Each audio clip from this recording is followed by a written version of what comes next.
Yo, kumusta kayong lahat? Si S. De La Peña, hope yung makaduday, The Comedy Crew at welcome sa Hindi Ito Podcast Session 9. Sobrang tagal bago nasundan yung last episode. Kung natatandaan ninyo, yun yung, nasan ba ako na? Nasa Stone Kingdom ako noon. Yung first episode ng Outcast ni Hope yung makaduday. Kung ano nang pinaggagawa. Yan, nag-podcast siya dun sa taas ng Stone Kingdom sa Baguio. At ngayon lang nakapag-podcast ulit, nakapag-record kasi naging busy sa buhay-buhay. Pero ang totoo, tinamad lang talaga yun.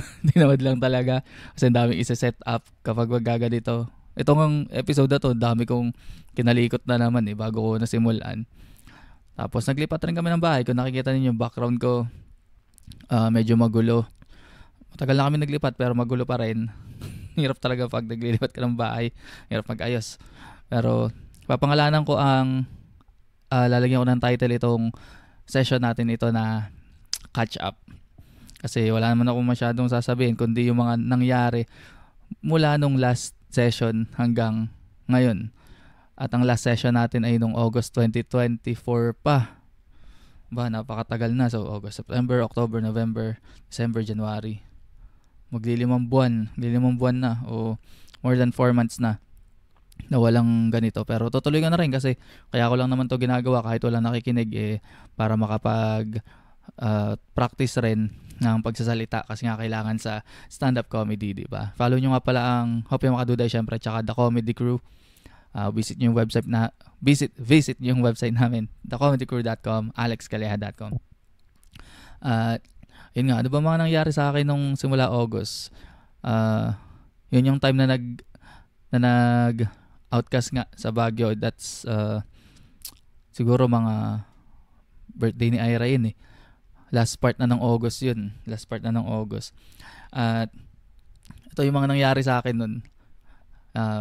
Bumalik kami actually after nung Baguio na yun, September, 2 weeks lang after namin mag-Baguio, bumalik kami sa Baguio. Kasi hindi na ako magbibigay na masyadong maraming details pero ang kulit nito kasi may hinanap kaming tao nun May nakiusap sa amin na baka pwede kayo pumuntang Baguio. Sagot ko na yung pamasahe tsaka sige pagkain nyo pati accommodation. Basta hanapin nyo lang itong tao na to. At ang nakakatawa naman roon, natunto namin yung address ng tao na yun. Tapos hindi namin siya nakita, hindi namin kinatok yung bahay.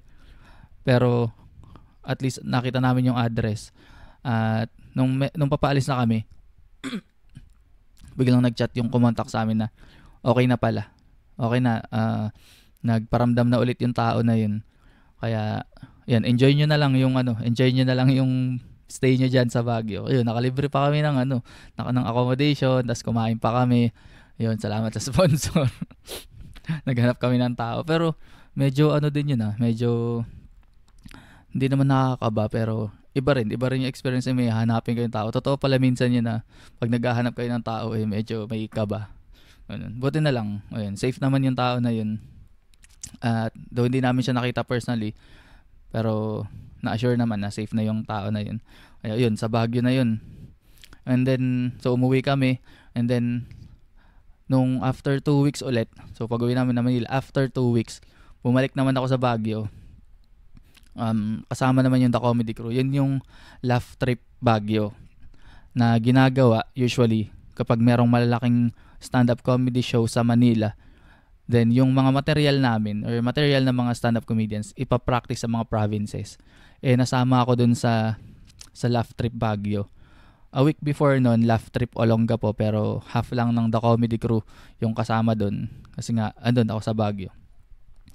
At yung Laugh Trip na yun, kasi tatlong araw yun. September 27, 28, tsaka 29. 27 pa lang kasi si Jimberly Villanueva. But anyway, ito nga palang kinakwento ko. Yung mga naipon na kwento. Kasi sinasabi ko last year na kailangan mag-practice ako ng pagsasalita, makapag-record ako ng session, hindi ito podcast. Tapos niisip ko, ikakwento ko itong mga nangyari na to, itong laugh trip, itong mga theater show, itong mga nangyari itong November. Tapos hindi nangyayari, kaya yun, naipon.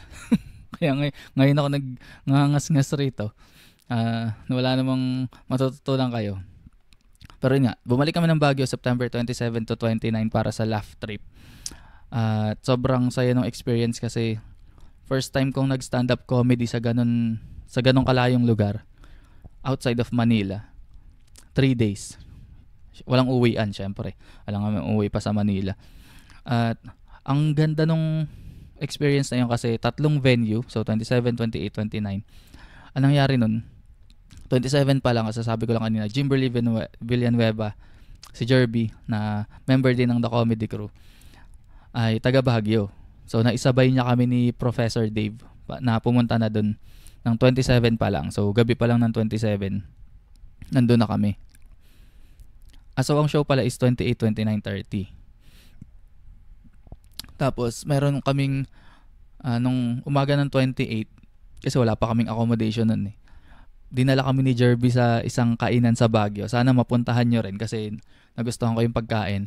Yung Alice Shawarma House. Alice, A-L-I, apostrophe S. Yun yung mga shawarma, mga Mediterranean yung menu nila. Shawarma, mga kebab. At hindi siya puntahan ng turista. Ano siya kainan ng mga estudyante. Sinabi rin ni Jerby na ito masarap dito, hindi to puntahan ng mga turista. At true enough, wala nga halos mga turista na naroon. For estudyante yung kumakain kasi mura.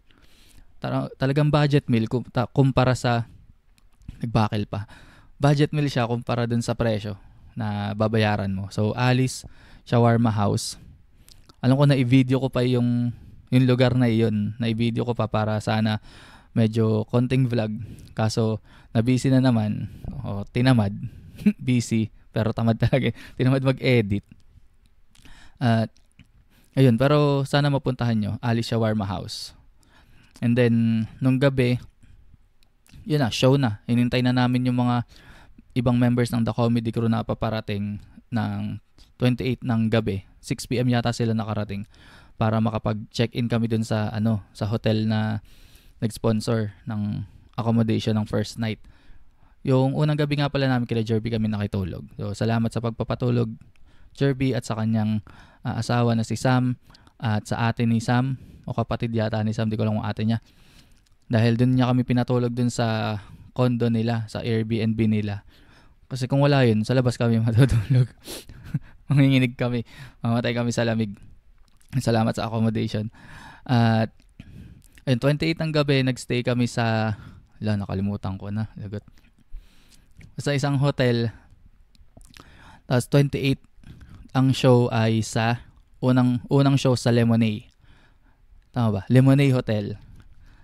Ayan. Lemonade Hotel, isa siyang hotel na nasa Camp John Hay, sa loob ng Camp John Hay. So, kung maririnig na natin yung Camp John Hay, maiisip na agad natin na medyo social yung mga tao. Di ba? Hindi siya basta-bastang venue. So, hotel talaga siya. Medyo formal yung setting ng mga pagkain. Kasi hotel nga talaga. Tapos, second night, nag-show kami sa nakalimutan ko, lagot. Horn Pub. Ayan, sa Horn Pub. Ito yung bar na hindi naman siya hindi siya sosyalan na bar, pero hindi rin siya yung pangkanto na inuman. As in, parang normal na bar na performan dito sa Manila. Parang ganun ang setting niya. Tapos yung third night sa Coach's Corner. Itong lugar na ito, Coach's Corner. Meron siyang car wash. Tapos open talaga siya. Open siya. Tapos ang mga menu nila ay yung mga pika-pika. Parang may mga pagkain rin. Pero more on parang inuman talaga. So kung nakikita ninyo, from Lemonade na medyo formal. Tapos yung Horn Pub na medyo mid yung mid-range pa tawag roon. Basta yun. Tapos hanggang sa Coach's Corner na inuman talaga yung setting. Sa tatlong bar na yun, sa tatlong venue na yun, nag-perform kami para i-practice yung material na gagawin dun sa birthday show ni Alex Calleja nung October.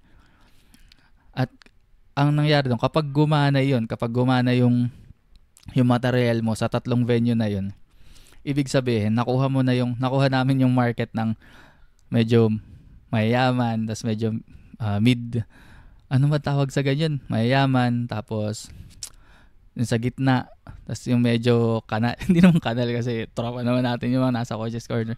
Pero yung mga ganito rin, mga pang streets rin na eh.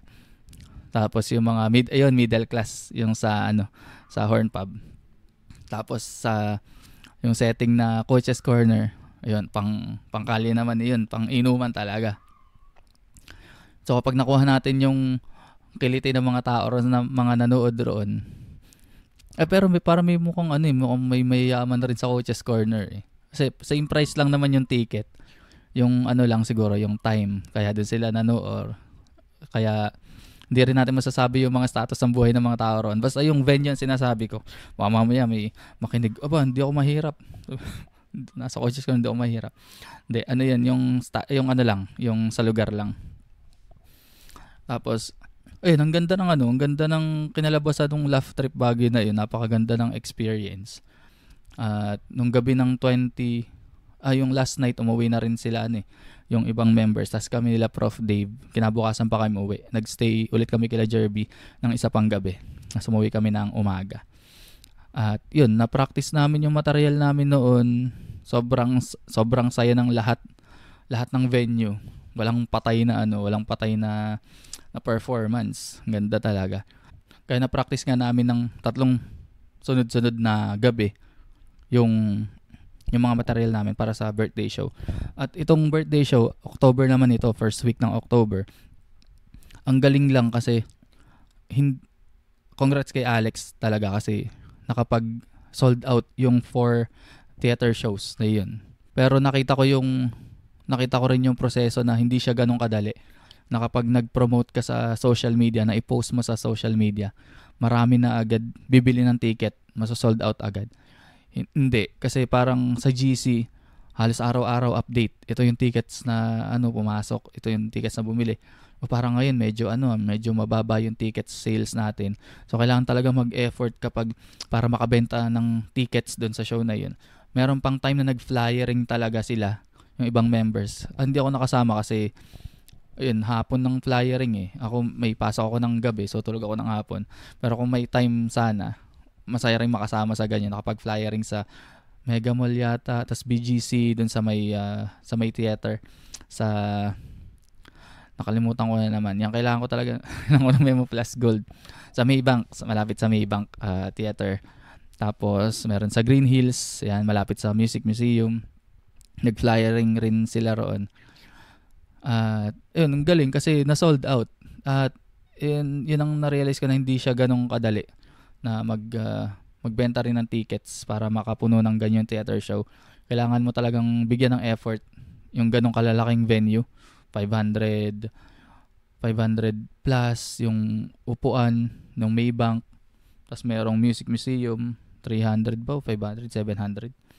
Basta ganyan. Sobrang laki talaga ng effort na kailangan gawin kapag ganyan kalaking shows.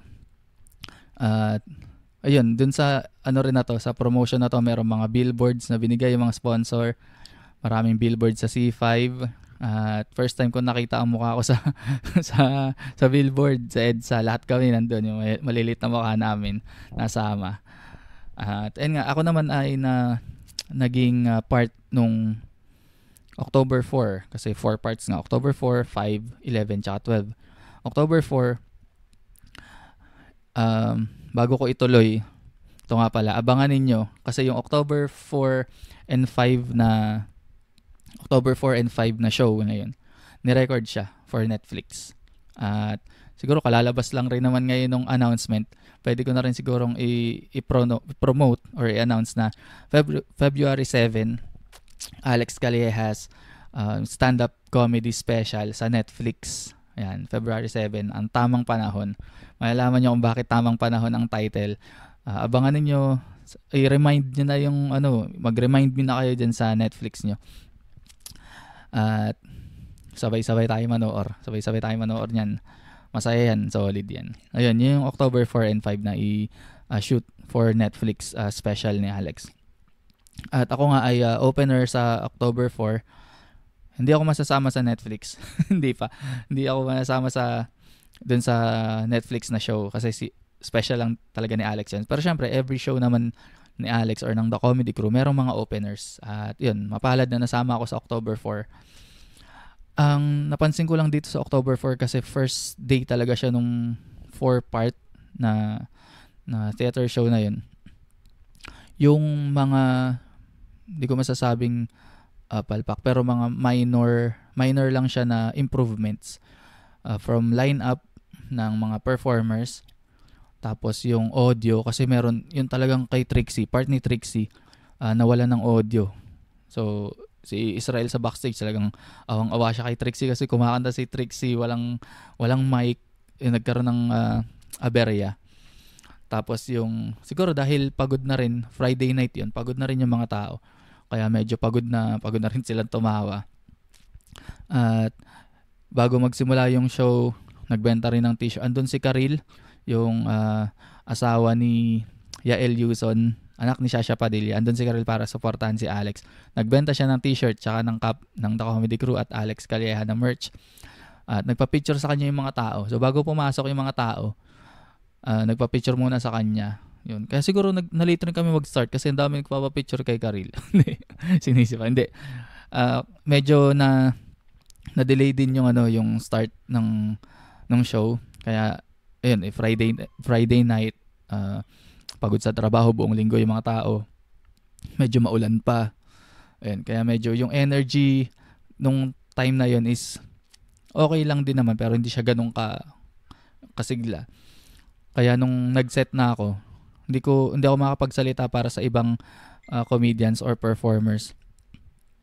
Pero nung set ko, iba yung, actually tinanong rin ni Alex kumusta yung set. Sinabi ko sa kanya na iba yung reception compared dun sa nag-show kami sa Baguio, yung Laugh Trip Baguio, 3 venue. Compared dun sa theater show mismo. Medyo frustrating ako yun sa akin na okay yung mga set nung practice, pero nung araw na mismo na pinaghahandaan is hindi ko na-achieve yung energy na gusto ko makuha. Pero sa akin yun hindi ko sinisisi yung audience. Pero dapat I could have given more. Kasi merong nag-chat kay Rex Miliora, isa ring member ng The Comedy Crew. Follow nyo, Men at Walk Podcast. May nag-chat kay Rex o sa asawa ata niya na thank you dun sa taong yun. Hindi ko kilala. Hindi ko alam. Nakalimutan yung pangalan. Sabi niya, yung okay daw yung humor ko. Na-appreciate niya yung humor ko dun sa material. Medyo kulang lang sa energy.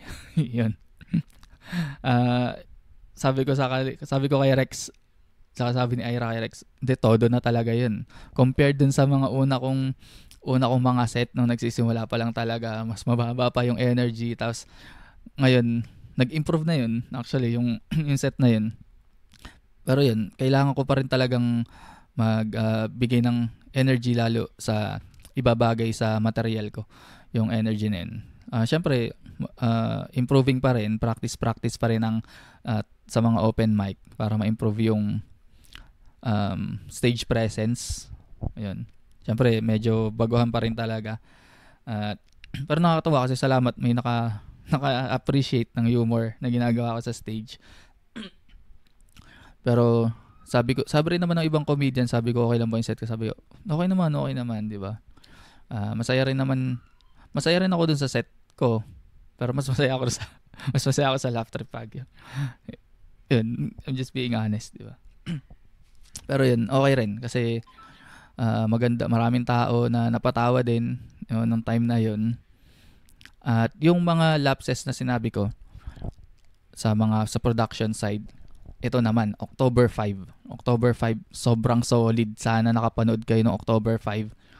Ang naka-line up dyan, yung mga kasabayan ko sa Comedy Crew, Franz Opinaldo, Marlon Tapalord, Jeps Galion, Gris Hunyo, And sila naman yung mga nauna, si Gris tsaka si Jeps sa The Comedy Crew. At isa yun talaga, yung October 5 na yun. Sobrang solid nung show. Buong show, napakaganda. Yung line-up ng mga performers, from musicians hanggang comedians, sobrang ganda. Yung energy ng tao, sobrang taas. Tapos, ano pa, yung set ni Alex Calleja, nakikita namin sa sa TV, mayroong monitor sa backstage. Yung energy ni Alex Calleja nun talagang parang andun siya sa zone, nasa stand-up comedy, nasa zone siya, kahit ano sabihin niya talaga tatawa kayo. Kasi talagang ang ganda nung show. Sana talaga nakapanood kayo or makapanood kayo ng ganong klaseng show. One of the best comedy shows na napuntahan nga namin. Sabi rin ni Prof. Davian na i-post niya. At yun, October 11 and 12, October 11 sa Music Museum at October 12 sa Tanghalang Haribon sa saan nga ba yun? Muntinlupa. Ayun. Maganda rin. Sobrang ganda rin ng mga set. Siguro natuto na rin dun sa first day. At ayun, congrats sa kay Alex Calleja. Yan, lalabas na yung Netflix special. Talagang pinaghandaan. At ang title talaga, Tamang Panahon. Kaya tingin rin namin to na yung right time para magkaroon siya ng Netflix special. Yan, congrats Alex. Sabay-sabay tayo manood guys. Sa February 7. So, ano pa nangyari sa akin nung last year? October, katapusan ng October, doon na kami nag-start maglipat ng bahay. So, actually, matagal na namin gustong lumipat kasi maraming issue doon sa pinanggalingan namin. Hindi na-address ng landlady kaya naganap na kami. Buti, meron nakita si Ira na post doon sa group nung lugar namin na kakabakante lang nung bahay na itong nilipatan namin, kakabakante lang at mas maluwag siya. Pagpunta namin mas maluwag at mas mura. Yan. Medyo kabado lang kami kasi bungalow lang siya, so baka pag bumaha ng sobrang taas abutin kami. Pero sabi naman ng mga kapitbahay, hindi naman daw sila inabot or hindi naman sila binaha nung last na nagkaroon ng mataas na baha dito sa area. So hindi kami inabot. At ang hirap dito kasi yung sobrang dami naming gamit. Sobrang dami raw marami kaming gamit. At ang ginagawa ko nung nakapagbayad na kami, so kailangan naming maglipat. Ang ginagawa ko every night, para nakakailang balik ako tricycle. Yung mga maliliit na gamit na pwedeng buhatin. Kasi pwede naman ako magbalik-balikan, di ba? Galing sa pinanggalingan namin bahay hanggang rito, parang wala pang 1 kilometro yata o mga ganun lang. Kayang i-tricycle. So every night talaga, yung mga kaya kong bitbitin, binibitbit ko na. At ang isang natutunan ko, bago kayo maglipat ng mga gamit, huwag niyo munang ipalipat ang wifi. Last na yung wifi. Kasi ang nangyari noon, ang iniisip ko, kailangan ko nang ipalipat yung wifi ng the night before kami maglipat ng malalaking gamit. Kasi syempre every night siguro 1 linggo yun, balik-balik na maliliit na gamit. Tapos yung malalaki, tulad ng kama, mga cabinet, mga table, yung TV, yan naman yung ilalagay sa truck. Tapos ang ginawa namin, so Sunday yun, ang pinagawa ko, pinalipat ko muna yung wifi ng Friday night, Saturday night, parang ganyan, bago maglipat yung malalaking bahay. Para nga naman nung mga malalaking gamit, para nga naman paglipat namin ng Sunday, may wifi na kami. Ang problema, since hindi pa nga nalilipat yung malalaking gamit rito sa bagong lilipatan, tapos yung wifi andito na, so saan ako matutulog? Pag natulog ako ron sa lumang bahay, wala na siyang wifi kasi nai-transfer na nga yung connection rito sa bago. Pag matutulog ako dun, so wala akong wifi, may work pa ako ng gabi. So anong nangyari? Napilitan ako matulog rito nang walang kama. Kaya lesson learned, kailangan malipat muna lahat ng gamit. Wala rin akong tulugan nun. Kumuha lang ako ng parang panlatag. Tapos dinala ko yung computer dito sa bagong bahay kasi dito yung wifi. Pero wala akong tulugan. Wala akong natulugan. Pero okay lang, isang araw lang naman.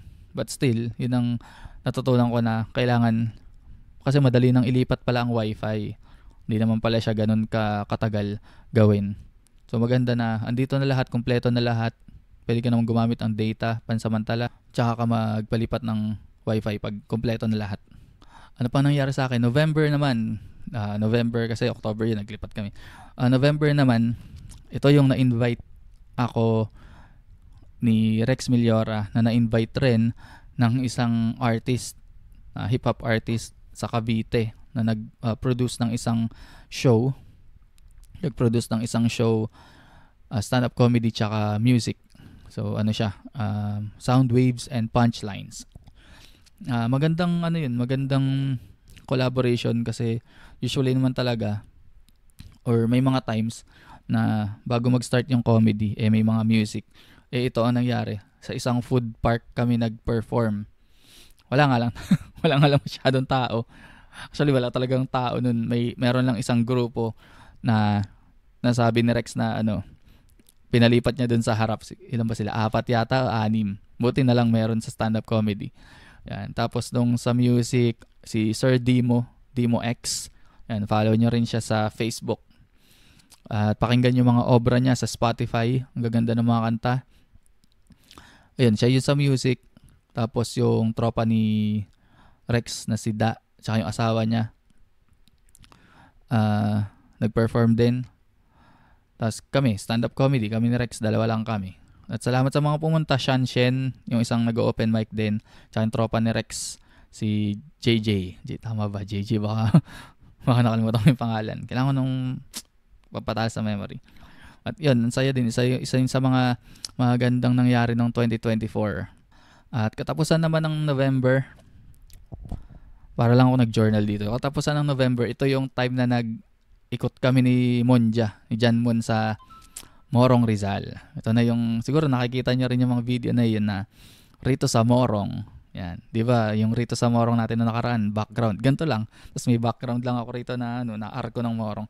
Pero yung time na yun, nung November 28, talagang sinadya namin na ikutin buong araw ang Morong para makalibot rin kayo. Concern sa inyo. Para makalibot rin yung mga manunood kung ano bang pinagsasabi ko. Na ang Morong Rizal ay hindi siya fantasy world tulad ng sabi ni Yuki Horikoshi. Akala niya raw Narnia yung Morong Rizal. At nakaikot naman kami sa Morong, nakapag-video kami, sobrang solid din. Yung iba na-upload ko na at yung iba may tatlo pa akong hindi na i-edit. So yung last kasi yung Kapelikha. Tapos may 3 pa bago matapos yung araw na yun. At nag-uusap kami ni Monja kasi malapit na naman ang pista ng Morong sa February. Ay baka mag-ikot uli kami. Kasi hindi, kulang talaga yung isang araw para ikutin yung Morong Rizal, para puntahan yung mga classic, yung mga legendary na spot rin sa Morong. Kaya tingnan natin kung matutuloy. Sana matuloy. Sana may time kami ni Monja na magkita uli para makapag-video. At habang nagbibideo nga kami, suot namin yung Nake t-shirt. Isa rin sa mga highlight ng 2024. Ay nagkaroon tayo ng isang product, merch na Nake t-shirt. Kasi bala ko talaga, sobrang tagal ko nang pinaplano yun. Sobrang tagal na yung mga t-shirt na, kasi gusto ko talagang i-promote yung Morong, pati yung mga salita namin. Doon ako nag-start dun sa Nake. At timely naman kasi meron ring festival sa Morong nung December. Sunrock, sa Ring Festival. So may mga bumili ng t-shirt na siguro na-enjoy rin nila, naka-degree nung trip ko na yung Nike gawing Nake. At marami pa tayong papalabas na design. So abangan nyo yan. At ito yung na-realize ko rin na sinasabi kasi ng mga na nababasa ko sa Facebook rin na galing dun sa mga successful na negosyante, mga entrepreneur, na kapag nag-start ka ng business, asahan mo na hindi ka susuportahan ng mga kakilala mo, kaibigan mo, kamag-anak. Lahat sila sasabihin, hindi ano yan, ay, kung parang walang tiwala sa'yo. Yun. Kasi ang kilala nila yung, sabi ni Bugoy na Koy, nababasa ko, ang kilala nila yung dating ikaw. Wala silang tiwala sa'yo. Pero, napatunayan ko na hindi yun totoo. Kasi, nung nag-post ako nung naka-t-shirt, unang nag-PM sa akin, pinsan ko, si Kuya AC. Umorder rin ng kapatid niya. Yung kababata namin si Paye, kababata ko, ka-church namin si Paye, 4 yung in-order. Isa sa kanya, isa sa asawa niya, 2 sa tigisa niyang anak. O, tigisa yung 2 niyang anak. Sino pa? Yung tropa ko, yung kababata ko rin, si Makmak. Lahat ng umorder, lahat ng nakadignon trip mga tropa. Kaya hindi ako naniniwala rin sa hindi ka susuportahan ng mga kamag-anak mo. Tapos yung kuya ko bumili 3, tigi-tigi isa sila, sa kanya, sa asawa niya, tapos sa anak niya. Meron pa ba akong di nabanggit? Tropa rin ng mga kuya ko, si Kuya Islaw, umorder. Tapos nung nag-order sa mga hindi ko talaga personal nakakilala, mga nag-PM lang, 3 naman sila. Si Sir Gory, Sir Rigor, Gory, basta yun ang pangalan niya sa Facebook. Tapos si Sir Ian, yung nagpatugtugan ron sa plaza nung San Roque Festival. Tsaka si Sir Boji, mga tropa naman yan ng mga kuya ko. Kaya ayun, napatunayan ko na hindi totoo yung hindi ka susuporta ng mga kamag-anak mo o ng mga kakilala o kaibigan mo. O baka mali ako kasi baka mali yung nangyayari. Baka hindi ako maging successful kasi sinuportahan ako ng mga kakilala, mga kamag-anak. So shout out sa mga kamag-anak ko, pag meron po tayong lumabas na t-shirt, wag niyo po munang bilhin. Yung mga hindi, yun. Salamat sa inyo. Si Kuya Ian pa pala nag-order rin. Diba, yung mga pinsan namin. Kaya nakakatuwa rin na kahit hindi ko sila masyado nakakausap talaga, sila yung mga nag-PPM na, gusto ko rin itong gatong t-shirt. Pero sa susunod, pagka may bagong labas, wag muna, paubayan natin sa ibang tao, yung mga hindi natin kakilala. Hindi, bili lang kayo. Pag trip niyo, PM niyo lang ako. At marami pang design na lalabas. Pero yung nake, meron pa tayong mga stocks. XL na lang yung natitira, siguro 9 pa iyon. Wala nang bumibili. Tsaka medium, may medium pa siguro, mga 5 pa na medium o 4. Ayan, PM nyo lang ako kasi maganda rin tatak eh. Na i-explain ko naman sa isang video kung anong nangyari, kung saan gawa yung tatak na yun at yung mga components, yung mga elements sa mga ng t-shirt na yun. So kung gusto niyo nung naka-t-shirt, PM nyo lang ako. At ubusin na natin kasi para may para bumalik rin puhunan. Para bumalik yung puhunan. At ito na, December na tayo. Alam nyo, sobrang ganda ng 2024 ko. January, napasok kami sa The Comedy Crew. Ayan, talaga nagkakaroon ng exposure pagdating sa stand-up comedy. At may mga shows. Ang ganda, marami nangyayari. Magandang sa work, okay rin ang work ko. Nakapag-open mic ako, nasasabay ko sa trabaho. Pero December, first week ng December, ito yung talagang humabol pa, yung isang nakakalungkot na bagay. Isang malungkot na pangyayari sa akin.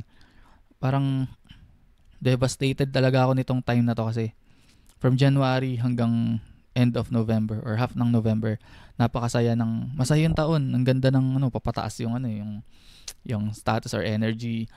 Tapos come December, first week ng December, magbe-birthday pa ako. Ito yung na-experience ko na sobrang sakit talaga. Yung namaga yung pa ako dahil sa ingrown na naman. Pang ilang beses ko na yung ganyan. Talagang, pero ngayon, napaka parang mas malala kaysa dun sa mga nauna. Kasi ito yun, hindi ko napapangalanan yung salon. Hindi ko napapangalanan. Tsaka yung kumot-kot sa aking kuko. Anong nangyari kasi? Siguro, parang baguhan siya eh. Hindi siya usually na nagpe-pedicure. Foots pa lang talaga ang ginagawa niya. Tapos pag pedicure, iba na yung gagawa. Ganun sa salon na yun. Hindi ko alam nung time na yun bakit siya yung nag-pedicure. Siguro, baka na seminar na. Tapos ako yung unang customer, pinagpracticean. Siniksik yung yung dry skin. Nasasaktan na ako, so hindi ko na pinatuloy. Tapos yung kabilang pa ako naman, iba na yung gumawa. Iba na yung nag-pedicure. Yun, after a week, siguro nararamdaman ko sumasakit na. Tapos after ilang araw talaga, may pasintabi sa mga kumakain, may nana. Medyo sanay na rin naman ako sa ganyan kasi ilang beses na nga ako na-ingrown. Ang ginagawa ko, pinapatakan ko ng agwa para gumaling, matuyo. Usually gumagana naman yung ganyan, gumagana talaga siya. Ngayong nitong time na ito, yung last time, hindi gumana, namaga talaga. So ang ginawa ko, nagpa-doktor ako. Sabi nila ibalik mo sa salon, tatanggalin nila yung naiwan na dry skin or kuko sa loob. Sabi ko, hindi, bansakit.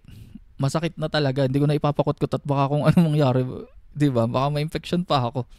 So ang ginawa ko, tulad ng ginawa ko rin nung last time na nagkaganyan ako, na hindi na kinaya ng agwa. Ang ginawa ko ay pumunta na ako sa doktor, nagpa-check up na ako. Yung doktor naman, sabi tiningnan lang na ganyan. Ang gagawin rin, tatanggalin yung kuko. Tatanggalin rin yung kuko agad. Sabi ko, sige, kahit anong kahit anong gawin, dok. Basta matanggal na ito, bansakit talaga, hindi ako makalakad na maayos. Tapos naresetahan ako ng antibiotic. Sabi niya, so bali Sunday ba ako? Saturday ako nagpunta. Tapos Tuesday nakaset yung operation, tatanggalin raw yung kuko. Tapos, pero may antibiotic naman. So sabi ko, dok, kapag ba hindi kinaya ng gamot, after 3 days, tatanggalin pa rin. Titingnan natin. Kaya medyo kabado si Tanga. Pero yun, syempre naging religious tayo sa pagiging pag-take ng antibiotic. 3 days talaga, twice a day. Ay nung pagkarating ng Tuesday, natuyo yung sugat. Umimpis yung nana, tapos sabi, patakan ko raw ng betadine. Betadine pala talaga raw ang pampatuyo ng nana, hindi agwa. Kasi yun yung sabi ng isang doktor nung last time nagkaroon ako ng ganyan.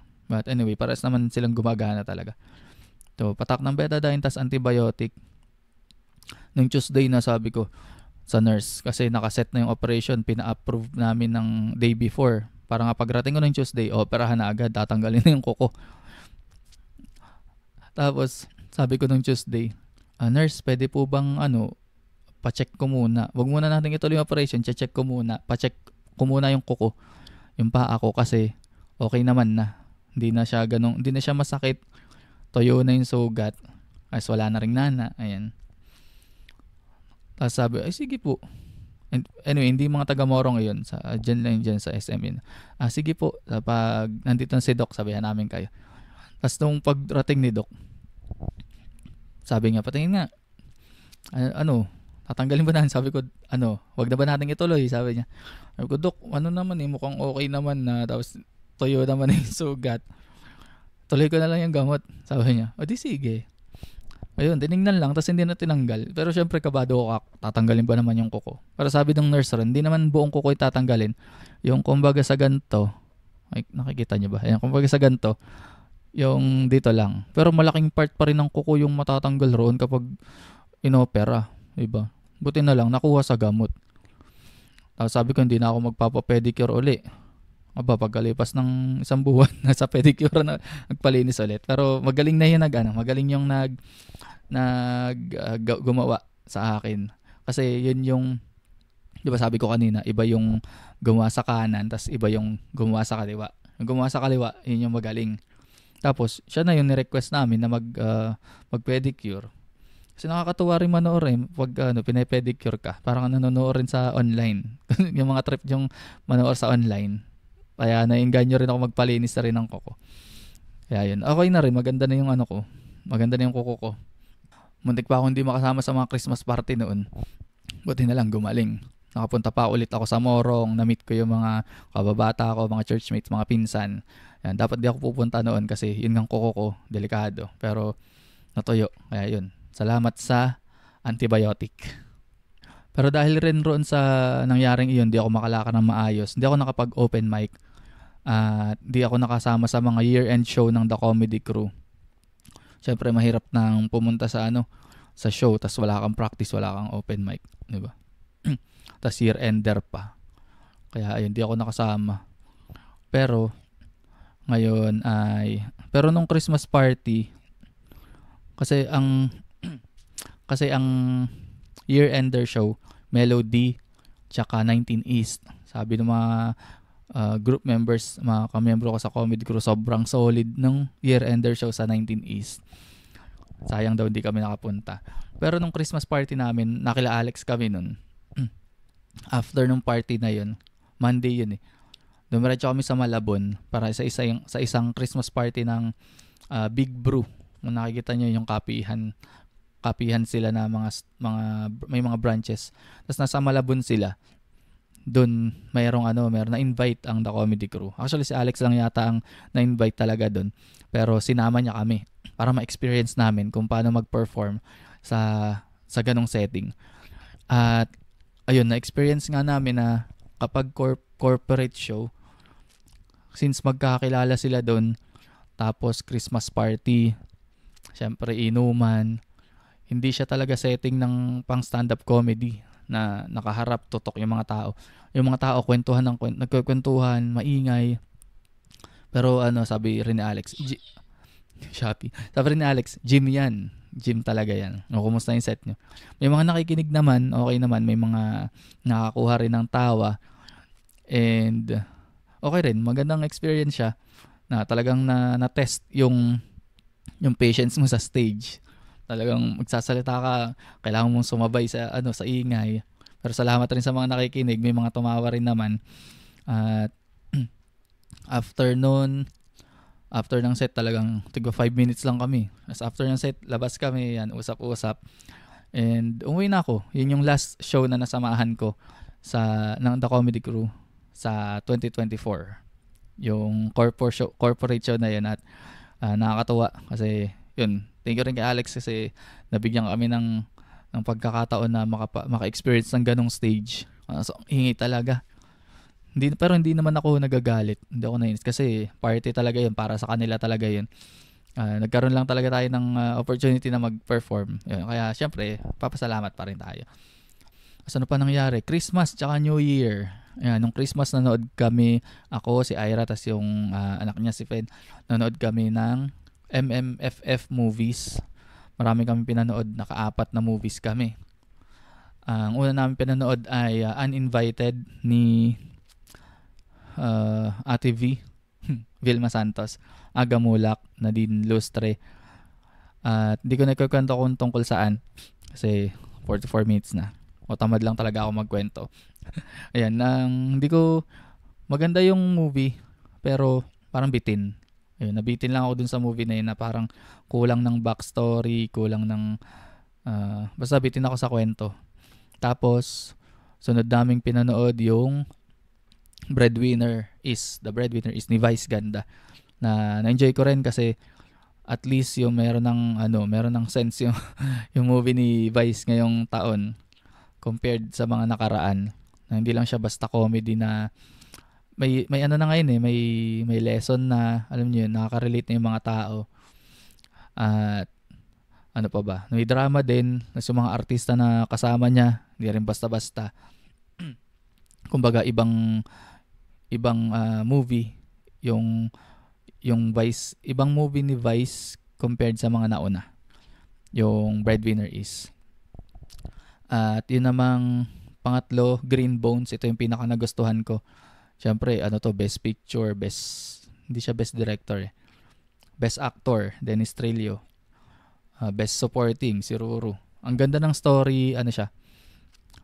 Yun yung mga hinahanap kong movie, yung mga bago sa panlasa. Mga bagong, kasi wala pa akong nakitang movie na ganun.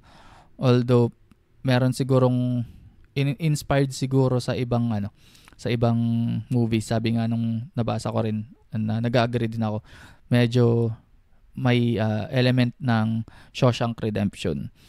At sobrang din ng classic din ng movie na yun. Parang nilagay nila dun sa Green Bones. Konti lang.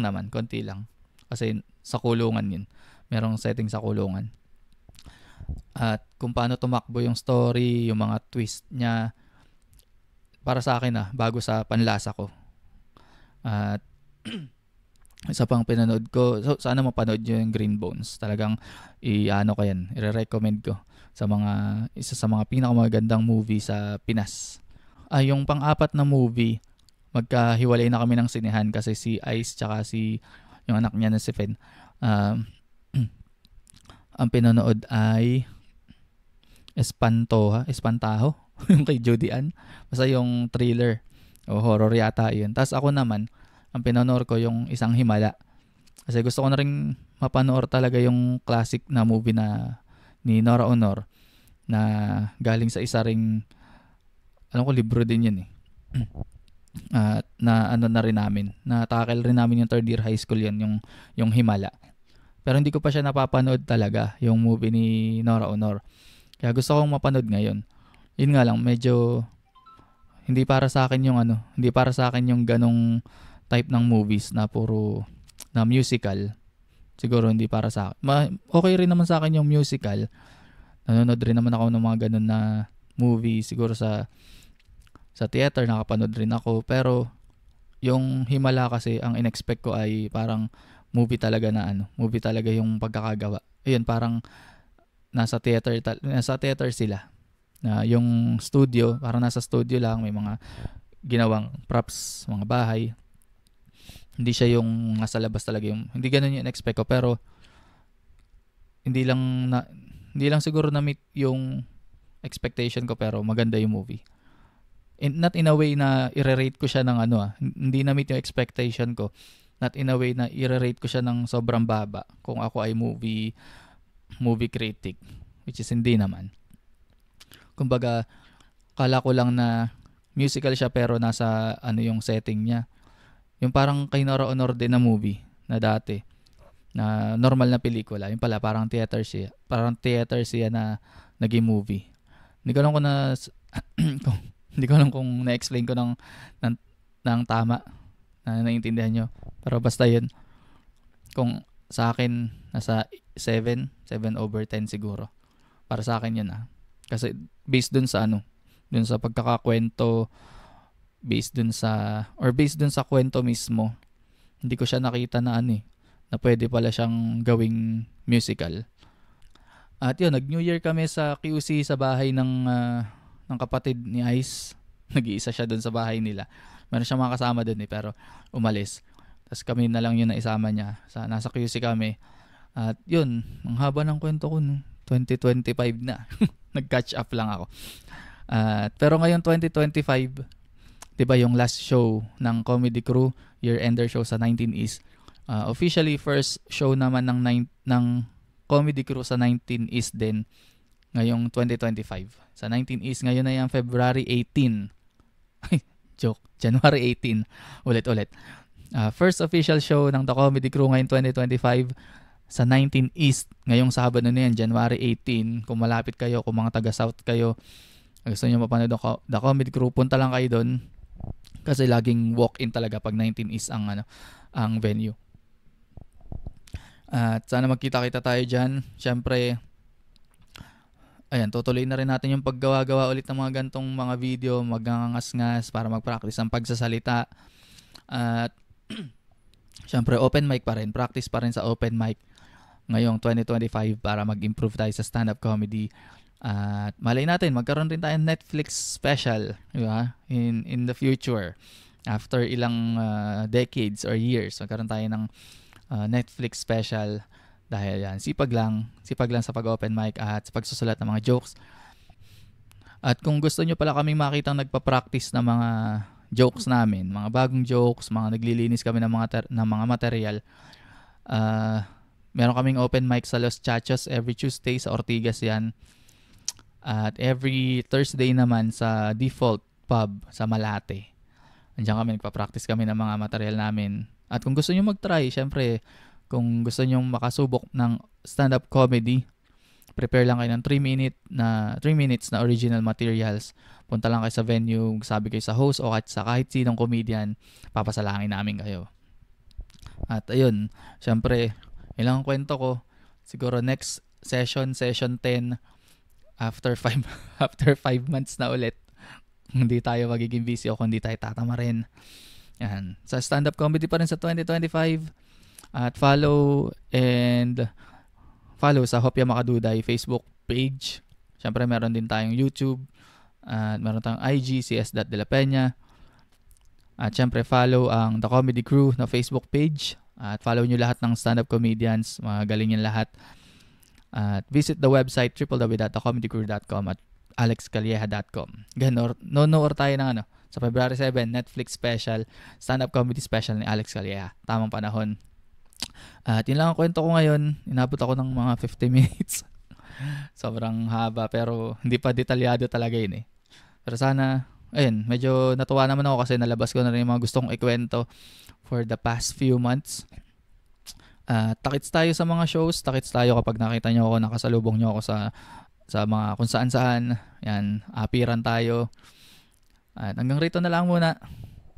Sige, kita-kita tayo sa susunod. Salamat sa pakikinig kung umabot kayo rito. Sana makapag-record ulit ng mga susunod na session. Ayun, salamat ulit. Hopya Makaduday, CS De La Peña, The Comedy Crew. Hindi ito podcast session 9. Peace out.